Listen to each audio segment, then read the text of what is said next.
Next, you're going to remove the cover of the box here that houses the brake sensors. And the white sensor is the one that you're going to be replacing. So you're going to look at how it's fed through there. And you're going to disconnect the sensor from the connector. Sensor being on the left and connector being on the right. So you're going to pull it out of there and disconnect the sensor from the wiring harness. Refeed the sensor from the area on the brake caliper.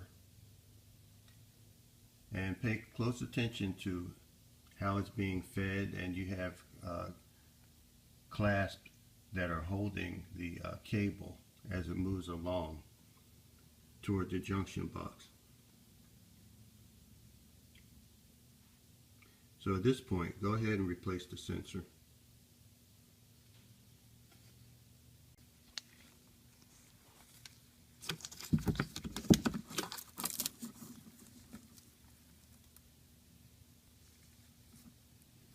So we're going to disconnect it from the top section, the sensor being the bottom section.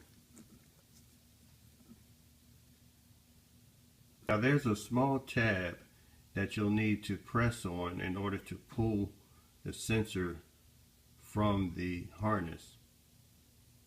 You may need a small needle nose to assist you in that process, so that you can hold the tab with your left hand using the pliers, for example, and pull with the right hand, or vice versa.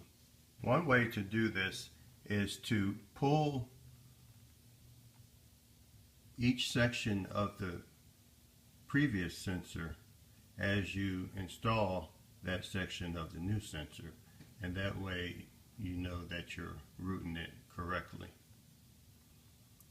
So this is the new sensor, and I've pulled the first section loose from the old sensor and installed this section on the new sensor. And continue that until you get the section on the opposite end that plugs into the brake pad. Now once you get to the opposite end, pay close attention to how you're feeding the sensor. You're going to feed it through the caliper, not around it, so that it can properly connect to the brake pad.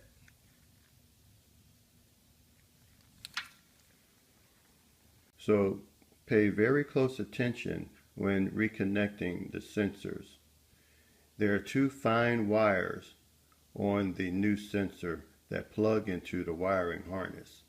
And if the sensor is not in the right position, you could bend these wires or break them.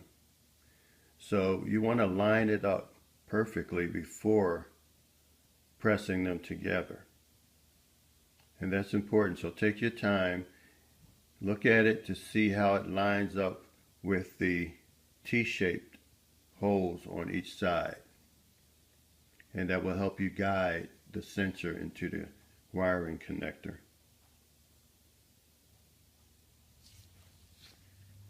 And you can see that I put a little lubrication there on the points where the caliper bracket comes in contact with the brake pads. And that will help give some additional protection against squeaking and noises. This should help you see where the sensor plugs into the inner brake pad.